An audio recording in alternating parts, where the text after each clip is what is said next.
Hello everyone, welcome to the video lecture series of Engineering Mathematics First. The subject code is BAS103 and here we are in lecture number 8 of unit number 5. So last lecture में हम लोग बात कर रहे थे surface integral की और उससे पहले हम लोगों ने जाना है लाइन इंटीग्रल.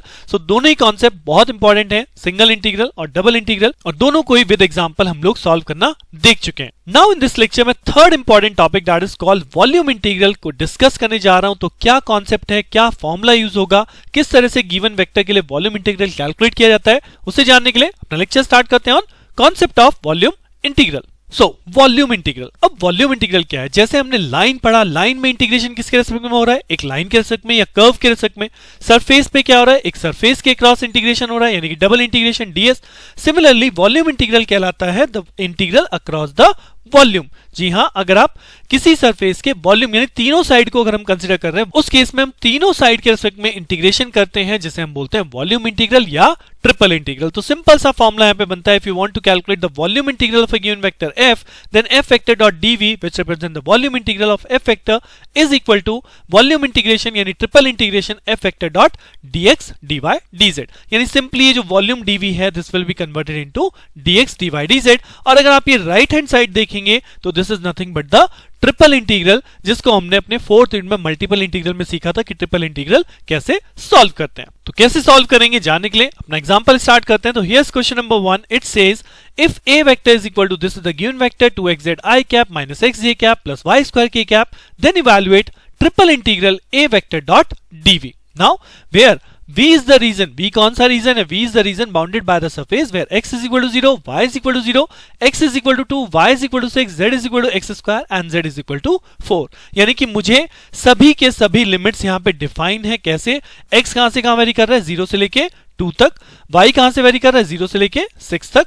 और z कैसे वेरी कर रहा है? x स्क्वायर से लेके 4 तक. That means जैसे ही आप फॉर्मूला अप्लाई करेंगे we have to calculate the triple integration a dot dv. So a dot dv becomes what? The vector a, vector a is given as it is, then dv की जगह हो जाएगा dx dy dz. और limit किसकी apply करनी है? Limit apply करनी है x y z. Now as per the question मुझे पता है x की लिमिट क्या होगी? 0 to 2, y की लिमिट होगी 0 to 6 और z वेरी करने जा रहा है x square to 4. So according to this हमें यहाँ पे सिंपली इंटीग्रेट करना है. So आप देखिए किसके रेस्पेक्ट में सबसे पहले इंटीग्रेशन करेंगे? जी हाँ, हम करेंगे integration with respect to z, because z की जो लिमिट है वो इन टर्म्स ऑफ x है.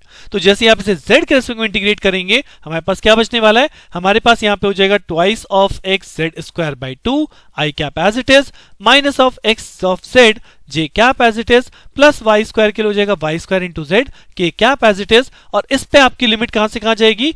x square to 4, then dy and dx दो बचेंगे और बाहर इंटीग्रेशन लिमिट x और y के लिए. So this expression can be written as 2 से 2 कैंसिल आउट हो रहा है, यानी कि हम इसे लिख सकते हैं xz square i, that means xz square i minus xz j and plus y square j k cap, तो plus y square z k cap. Right, limit goes from x square to 4 dx dy, बाहर आपकी x और y की limit लगी है. Right, अब आपको यहाँ पे लिमिट पुट करनी है. तो जैसे हम लिमिट पुट करेंगे तो यहाँ पे z स्क्वायर, तो यहाँ पे बनेगा आपका x तो कांस्टेंट है, z की लिमिट पुट होनी है तो z स्क्वायर पुट करेंगे तो 4 का स्क्वायर क्या हो जाएगा?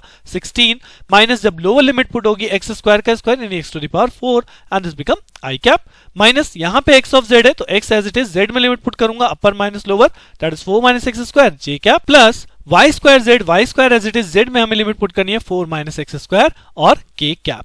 राइट, तो ये हमारा आफ्टर पुटिंग द लिमिट आ गया. उसके बाद बाकी टर्म आपके एज इट इज dx और dy और यहाँ पे इंटीग्रेशन 0 to 2 और 0 to 6.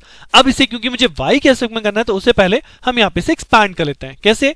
ये हो जाएगा 16 of x minus of x to the power 5 that is of i cap minus x को यहाँ भी मल्टीप्लाई कर देते तो हो जाएगा 4x और माइनस हो जाएगा x of cube and this is of j cap plus अगर हम इसको भी मल्टीप्लाई कर लें तो हो जाएगा 4y square minus x square y square और ये टर्म हो जाएगी हमारी k कैप. और अब इसे हमें इंटीग्रेट करना है with respect to dx and dy. So here it is 0 to 6 y limit and x limit says 0 to 2. So अब किसके रेस्पेक्ट में इंटीग्रेट करें?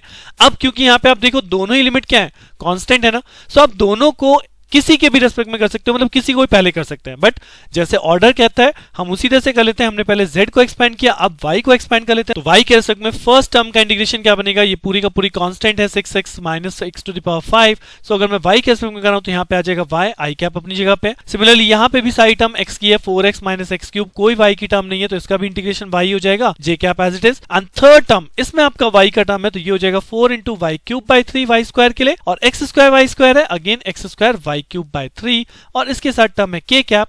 और अब इस पूरे पे लिमिट आपको लगानी है y की क्या, 0 to 6, और फिर ये बचेगा x के रेस्पेक्ट में इंटीग्रेशन जिसकी लिमिट है 0 to 2, राइट। तो सिंपल से स्टेप की वॉल्यूम इंटीग्रेशन यहाँ पे मेन है कि वॉल्यूम इंटीग्रेशन करना है आपने, और उसके अलावा जो लिमिट है बस उसको स्टेप बाय स्टेप रखते जाइए, सॉल्व करते जाइए। जैसे कि हम यहाँ z के रेस्पेक्ट में कर चुके, लिमिट पुट कर दी, सॉल्व किया, फिर y के रेस्पेक्ट में किया, अब इसकी लिमिट पुट करेंगे। तो जैसे आप यहाँ पे लिमिट पुट करेंगे क्या हो जाएगा, 16x माइनस x 5, इस y की जगह वैल्यू पुट करूंगा 6 माइनस 0, सो अल्टीमेटली क्या बचेगा 6 of i। देन सिमिलरली यहाँ पे minus 4x minus x cube constant है, y की लिमिट पुट करेंगे, फिर से 6 minus 0, it become 6j। And the third term जब आप यहाँ पे वैल्यू पुट करेंगे तो यहाँ आप देखिए y क्यूब बाई 3 दोनों में कॉमन है, तो अगर y क्यूब बाई 3 हम बाहर कर दें तो ये अंदर टर्म बच जाएगी 4 माइनस एक्स स्क्वायर, जिसमें अगर y क्यूब की जगह वैल्यू पुट करेंगे 6 क्यूब, तो 6 क्यूब डिवाइड बाय 3 यानी कि हो जाएगा 6 into 6 36, 36 into 6 that is 216, 216 divided by 3 that becomes 72. So I have written this statement that becomes after putting the limit of y your expression reduced to this one, जिसे finally क्या करना है, अब इस एक्सप्रेशन को फाइनली हमें x के respect में इंटीग्रेट करना है। सो x के रेस्पेक्ट में इंटीग्रेट कर लीजिए, 16 ऑफ x का हो जाएगा 16x square by 2 minus f x5 का हो जाएगा 6 बाई 6, बाहर आपका है 6 of i cap, minus 4x का करेंगे तो 4x square by 2, x cube का करेंगे x की पावर 4 बाई 4, और ये 6j cap as it is, plus 72 is a constant, 4 का हो जाएगा 4 of x minus x square का हो जाएगा x cube by 3, and then k of cap. अब इस पे आपको लिमिट अप्लाई करनी है 0 to 2, और जैसे ही आप लिमिट लगाएंगे you will find a numeric value over here, चाहे वो i कैप कंपोनेंट है, फिर या वो j कैप कंपोनेंट है या k कैप कंपोनेंट है। जैसे कि अगर मैं यहाँ पे लिमिट पुट करके दिखाऊं तो ये हो गया 72, 4x की जगह हो जाएगा 4 इंटू 2 माइनस 0 यानी 4 into 2 minus x cube by 3 यानी 2 टू पावर 3 हो गया 8 by 3 of k cap.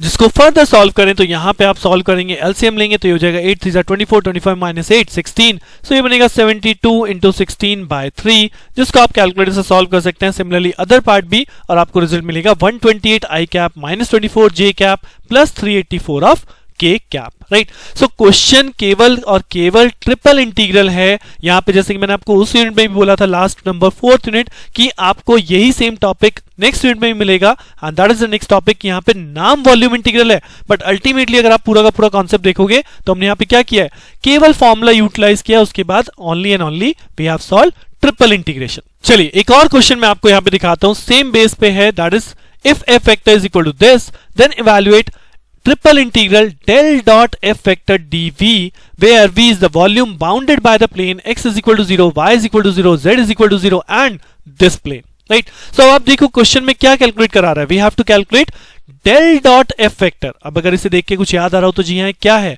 this is del dot f vector means divergence of this F vector, del dot F vector. और डाइवर्जेंस कैसे कैलकुलेट किया था, divergence का formula होता है del F X over del X, यानी इस एफ वेक्टर का जो आयत कंपोनेंट है यानी दिस पार्ट, इसको हम एक्स के रेस्पेक्ट में डिफरेंशिएट करते हैं, जेथ कंपोनेंट को y के रेस्पेक्ट में डिफरेंशिएट करते हैं, और केथ कंपोनेंट को z के रेस्पेक्ट में डिफरेंशिएट करते हैं। तो जैसे हम ये काम करेंगे x के रेस्पेक्ट में करेंगे इस कंपोनेंट को, तो यहाँ पे क्या बनेगा 4 ऑफ x, अगर मैं इसको y के रेस्पेक्ट में करूंगा तो यहाँ बचेगा माइनस 2 ऑफ x, और जब इसे z के रेस्पेक्ट में करेंगे तो हो जाएगा 0, तो 4x minus 2x that become 2x। So divergence of f given vector f का डाइवर्जेंस कैलकुलेट होकर आएगा 2x। अब इस डाइवर्जेंस का वॉल्यूम इंटीग्रल करना है, दैट मींस जैसे ही आप इसे फॉर्मूले में लगाएंगे तो वॉल्यूम इंटीग्रल का फॉर्मूला क्या है, volume integral del dot F DV is nothing but triple integral 2x dx dy dz, because 2x की वैल्यू किसकी हो गई, डेल डॉट एफ की। नाउ द थिंग इज कि अब हमें यहाँ पे ट्रिपल इंटीग्रल सॉल्व करना है जिसमें एक्स वाई जेड की लिमिट क्या है।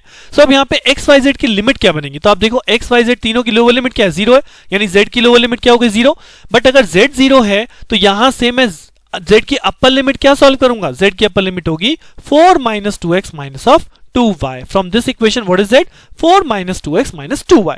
सिमिलरली जब हम y की अपर लिमिट को सॉल्व करेंगे, लोअर लिमिट तो 0 हो गई, तो जब हम y की अपर लिमिट को सॉल्व करेंगे तो उस केस में आप z कंसीडर नहीं करोगे बिकॉज z का इंपैक्ट आपका ओवर हो चुका है। सो यहां से y की अगर मैं वैल्यू सॉल्व करूं तो y होगा 4 माइनस 2x डिवाइड बाय 2, यानी ultimately 2 minus x, this is your y upper limit. And similarly what is x?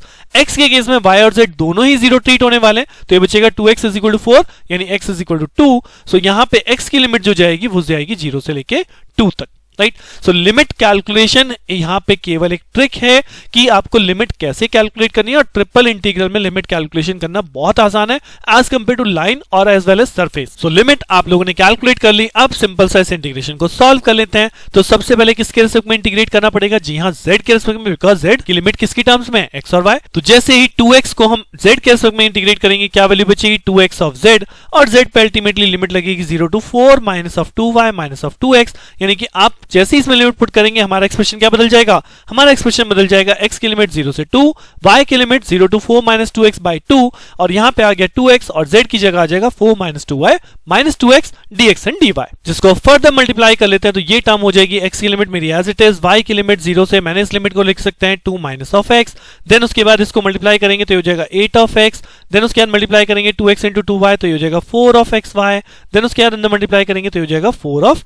x square. अब इसको अल्टीमेटली हम dy के रिस्पेक्ट में इंटीग्रेट करेंगे और dx को बाहर कर देंगे। क्यों? क्योंकि y की limit in terms of x है। अब इसे y के रिस्पेक्ट में इंटीग्रेट करेंगे तो क्या मिलेगा? 8 of xy minus 4 of x y square by 2 और 4 of x square into y, जिस पर लिमिट पुट होगी 0 टू 2 माइनस x। और जैसे आप लिमिट पुट करेंगे y की जगह तो ये वैल्यू क्या हो जाएगा? 8 ऑफ x, y की जगह आ गया यहाँ पे 2 माइनस x, माइनस यहाँ पे 2 से 4 कैंसिल आउट हो गया, 2 बचा, x बाहर, y स्क्वायर में जब मैं लिमिट पुट करूंगा तो क्या बचेगा? 2 minus x whole square minus 0, that means 2 minus x whole square बच गया, माइनस 4x स्क्वायर, और y की जगह फिर से आप पुट करेंगे 2 माइनस x। सो अल्टीमेटली ये बचेगा आपका after putting the y limit, जिसे हमें इंटीग्रेशन करना है विद रिस्पेक्ट टू x, जिसको आप फर्दर देख सकते हो कि मैं सिंप्लीफाई कर सकता हूं। अगर मैं यहाँ पे 2 माइनस x को कॉमन कर लूं तो यहाँ पे बचेगा 8 ऑफ x, यहाँ पे आपका होगा एक 2 माइनस x मैंने कॉमन लिया तो 2 माइनस x 2x से मल्टीप्लाई होगा, यानी कि 2x को अगर मैं 2 माइनस x में मल्टीप्लाई कर दूं तो एक टर्म तो बनने वाली है 4 ऑफ x, और एक टर्म बनेगी minus 2x into minus x, यानी हो जाएगा plus of 2x square. Similarly 2 minus x आपने कॉमन ले लिया तो यहाँ पे क्या बचा? यहाँ पे बचा केवल माइनस ऑफ 4x स्क्वायर, जिसको हमें फर्दर इंटीग्रेट करना है, राइट। इसको फर्दर देखें तो ये क्या हो गया? ये आपका हो गया 8x माइनस 4x, यानी कि हो गया 4 of x plus 2x square minus of 4x square, यानी यहां बचेगा minus of 2x square and dx, और बाहर हमारा चल रहा था 2 माइनस x, जिसको अब अगर हम कंप्लीटली मल्टीप्लाई कर दें तो हमें मिलेगा 2 into 4x that is 8x minus 2 into 2x square that is 4x square, then x into 4x ये हो जाएगा minus of 4x square minus x plus this तो ये हो जाएगा plus twice of x cube, और ये हो गया आपका dx। जिसे फर्दर सॉल्व करें तो यहाँ पे क्या हो रहा है? Minus 4x square minus 4x square क्या हो जाएगा? Minus 8x square. So ultimately ये टर्म हो गई 8 of x minus 8x square plus twice of x cube dx, जिसमें मैंने यहाँ पे अगर 2 कॉमन कर लिया तो यहाँ मेरा एक्सप्रेशन बनता है ट्वाइस ऑफ 0 टू इंटीग्रेशन करना था, यहाँ बचा 4x, यहाँ बचा 4x square plus x cube of dx। So simple volume integration यानी कि ट्रिपल इंटीग्रेशन लगा रहा हूं। z की लिमिट लगाई थी, एक्सप्रेशन ये बचा था, इस पे y के रिस्पेक्ट में किया, एक्सप्रेशन ये बच के आ गया। अब इसको सिंपली x के रिस्पेक्ट में करेंगे तो x के रिस्पेक्ट में क्या हो जाएगा? 4x square by 2 minus 4 of x cube square का x cube by 3, then plus x की पावर 3 का x की पावर 4 बाई 4, जिस पर लिमिट लगानी है आपको 0 से 2 और बाहर क्या है 2। सो इसे सॉल्व कर लीजिए, 2 लिमिट लगाएंगे, 2 का स्क्वायर क्या हो जाएगा? 4, 4 इंटू 4 16, 16 बाई 2 दैट बिकम्स 8। जब यहाँ पे लिमिट पुट करेंगे तो 2 का क्यूब 8, 8 इंटू 4 32, 32 बाई 3, और यहाँ पे 2 की power 4 that is 16, 16 by 4 again 4, जिस पे आपका 2 बाहर है तो इसे आप सॉल्व करेंगे। सो ये आपको वैल्यू देगा 8 by 3 is the final result. So this is the concept of volume integral. I hope कि आपको वॉल्यूम इंटीग्रल या इससे पहले की अगर इंटीग्रल की बात करूं, चाहे फिर वो लाइन है या सरफेस है या ये वॉल्यूम इंटीग्रल है, अब आप कैलकुलेट करना सीख चुके हैं। और तीनों ही लेक्चर बहुत इंपॉर्टेंट है बिकॉज हम लोग पढ़ रहे हैं वेक्टर इंटीग्रेशन पोर्शन, और यहां पे 3 थ्योरम बहुत मेन इंपॉर्टेंट है, Gauss divergence, Stokes and Green's theorem. और तीनों ही थ्योरम में जो कॉन्सेप्ट यूज होगा वो ये लाइन, सरफेस और वॉल्यूम का ही है, इसलिए इन तीनों को अच्छे से पढ़ लीजिए, अच्छे से कर लीजिए। जब आपको लगे कि हाँ यू आर कॉन्फिडेंट कि अब आप वॉल्यूम, सरफेस, लाइन को समझ गए कैसे कैलकुलेट करना है, then proceed for the next lecture, जहां पे मैं आपसे डिस्कस करूंगा Gauss divergence theorem. But before that इन लेक्चर्स को पढ़ लीजिएगा, तभी आपको इस टॉपिक को समझना बहुत आसान लगेगा। सो मिलते हैं नेक्स्ट लेक्चर में। Thank you.